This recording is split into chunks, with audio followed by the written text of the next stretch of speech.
In this room, you need to ask my permission to leave the victrola, or you might leave something behind. What do you mean?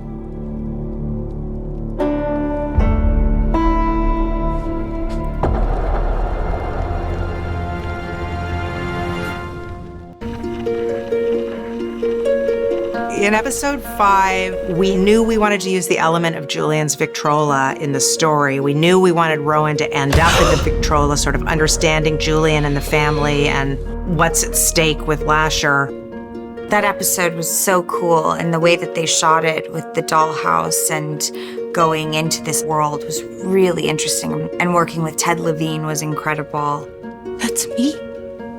Half of you? But which half? Ted Levine is just an extraordinary actor and human.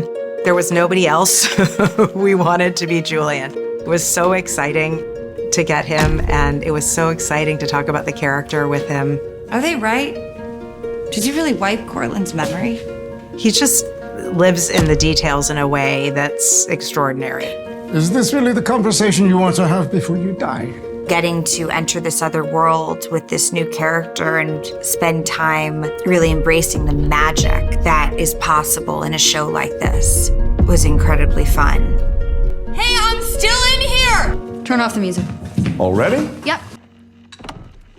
A slip of paper? How did that do so much damage? The stakes couldn't be higher at the moment. Hello?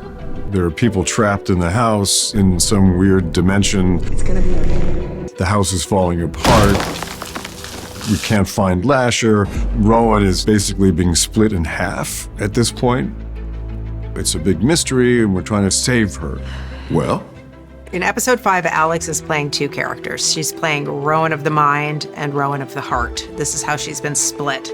And so in the house, we have this Rowan who is delightfully goofy, but really incapable of solving an intellectual problem. He was old and confused, napping in front of the fireplace like a house cat. And Rowan in the pub, in Julien's victrola, is completely frustrated with her. Like, how is she ever going to get me out of here? She's the one who has to solve this, and her brain's not working. You're not yourself. Trust what you're feeling. You can get me out. Playing the same version, but 2 separate sides of one person, the head and the heart. We had a lot of interesting conversations about what that looked like. The puzzle of that dollhouse was so extraordinary. I honestly don't remember who it was who pitched it in the writer's room, but somebody was like, what if Julien pulls out a model of the house and can see everything happening in that house? So this is a replica of our First Street house. So many man-hours have gone into this thing. It's just incredible what they've been able to accomplish. They build these incredible worlds, and they do it so quickly. And every time I step on a set, I'm like, whoa, this is crazy. They're very talented. I don't think any of us had any idea what we were asking the crew to do. In each of these rooms, we're going to put green screen in, and VFX will be able to come in through post and put in the images that we've shot on our stages into these tiny, tiny spaces. Ideally, you shoot the life-size actors looking into the dollhouse. That gives you then the angles that you need to recreate on our life-size set. And that gets married in compositing. It'll look completely real. You can read my mind now? Huh. Do you think that's weird? So it meant that every single scene in the house that was going to be taking place in the dollhouse had to be shot as a scene with the master and all of the coverage. We also had to pull the wall of the room and shoot from whatever POV they were going to be looking into in the dollhouse. They worked really hard on making it look perfect. One of those places where every single department just brought it and made it work. Rowan! Rowan? I love Ben Feldman. I love working with him. Hey! Hey. We have such a great working and friend relationship. Just look. You have 4 extra chromosomes.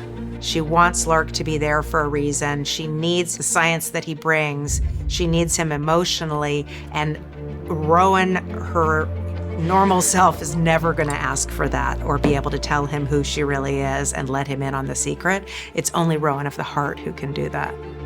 I'm a witch. It's true. I really am. What are you doing? You've lost your mind. So in a way, she owes her heart a debt by the end of the episode. You love him.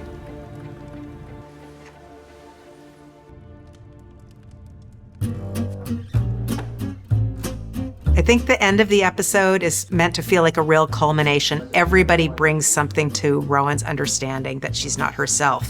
Do I seem like I've been different? Yeah, from the moment I walked in. It's fun to do a scene in a group like this, especially a scene like this that's so chaotic and just so many different levels. And it's kind of like a play. You do it a couple times and you feel like you're in a We play. started in a very different place than we ended up. Of course he did something to you, because that's what he does. It's like you have to run it enough times that you start to know what you're doing and everybody kind of mind melds together and then you find something. The hourglass. Whatever's happened, you have to stop it now. So there's a little bit of a Wizard of Oz-y feeling that all of the people who've kind of attended her on this journey are giving her a different piece of what she needs to get out. Dulce soror, mortuum ready. I took Latin in high school. Never knew that 20 years later, this little seemingly useless bit of information would pop up as useful. Some of that Latin's still in there.